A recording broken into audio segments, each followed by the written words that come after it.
આજે આપણે વાત કરીશું કે ગુજરાત સરકાર દ્વારા સમગ્ર ગુજરાતની અંદર શૈક્ષણિક વિભાગ દ્વારા અલગ અલગ કોર્સની અંદર અલગ અલગ વિભાગની અંદર એડમિશન પ્રક્રિયા વર્ષ 2025-26 માટે શરૂ કરવામાં આવી છે. સૌપ્રથમ વાત કરીએ આપણે તો સૌપ્રથમ કોલેજ પાસ માટે એટલે કે પીજી ડિગ્રી માટે, યુજી ડિગ્રી માટે, મેડિકલ માટે તેમજ અન્ય અલગ અલગ પ્રકારના કોર્સ માટે એડમિશન પ્રક્રિયા હાથ ધરવામાં આવી હતી. ત્યારબાદ આપણે વાત કરીએ તો આઈટીઆઈ તેના પણ ઓનલાઈન ફોર્મ ભરવાના શરૂ થઈ ચૂક્યા હતા. તેનો પ્રથમ રાઉન્ડ શરૂ થઈ ચૂક્યો હતો. પ્રથમ રાઉન્ડ પૂર્ણ થયા બાદ હવે એટલે કે તારીખ 28/7/2025 એટલે કે આવતીકાલ સવારથી તેના બીજા રાઉન્ડના ઓનલાઈન ફોર્મ ભરવાના શરૂ કરવામાં આવશે.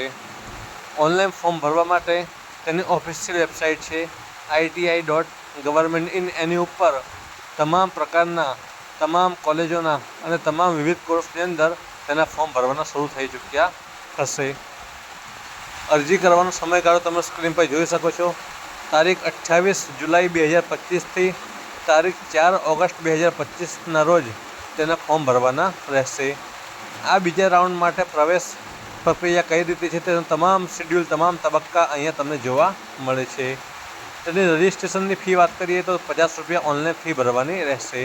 તે આવતીકાલથી એટલે કે 28 તારીખથી લઈ અને 4 ઓગસ્ટ સુધી તમે ભરી શકશો.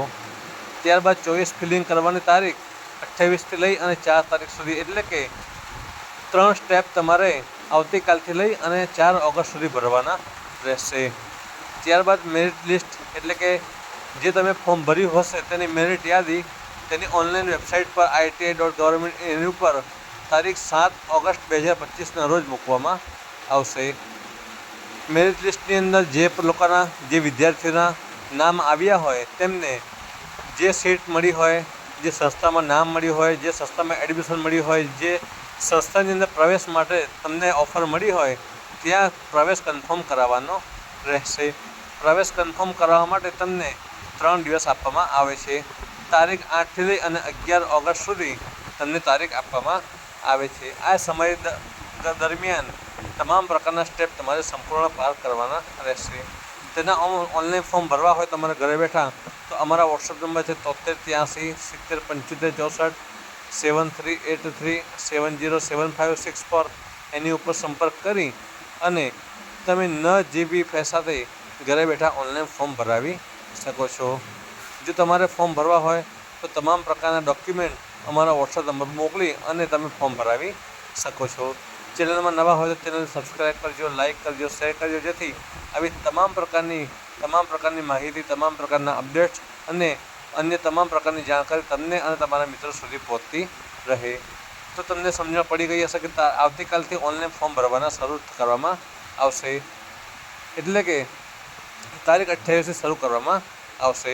ત્યારબાદ આપણે વાત કરીશું કે તમારે જો પ્રવેશ કન્ફર્મ કરાવવો હોય તો ત્યાં રૂબરૂ જઈ અને પ્રવેશ કન્ફર્મ કરાવવાનો રહેશે. અહીંયા અમુક સૂચનાઓ પણ આપવામાં આવી છે. જે પ્રવેશના પ્રથમ રાઉન્ડમાં અરજી કરેલ હોય પરંતુ કન્ફર્મ કરેલ ના હોય અથવા રજિસ્ટ્રેશન ફી ભરેલ ના હોય તેવા ઉમેદવારોએ રજિસ્ટ્રેશન ફી ભરી ચોઈસ ફિલિંગ કરવાની રહેશે. એટલે કે તમે પહેલાં ફોર્મ ભર્યું હોય, મેરિટમાં નામ ના આવ્યું હોય અને તમે કોઈ ફી ભરવાની ચૂકી ગયા હોય, ફી ના ભરી હોય તો તમે આ ફોર્મ ભરી શકો છો. એટલે કે આવતીકાલથી જે ફોર્મ શરૂ થશે તેની અંદર નવી અરજી કરી શકો છો. ત્યારબાદ જે ઉમેદવારે પ્રથમ રાઉન્ડની કોઈપણ ચોઈસ ફિલિંગ પર પ્રવેશ ના મળેલો હોય તેમને ચોઈસ ફિલિંગ કરવાની રહેશે. એટલે કે નવું ફોર્મ ભરવાનું રહેશે નહીં.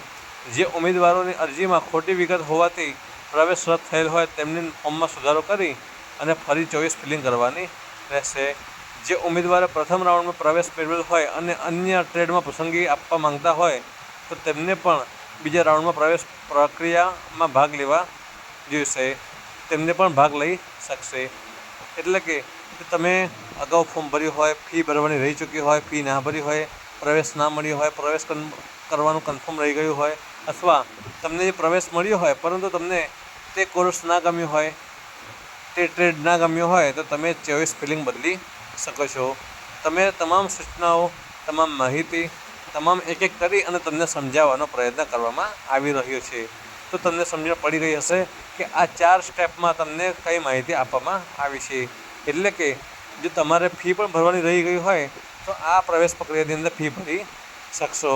એટલે કે તમે આ ફોર્મ ભરી શકશો. ત્યારબાદ આપણે વાત કરીશું આગળ.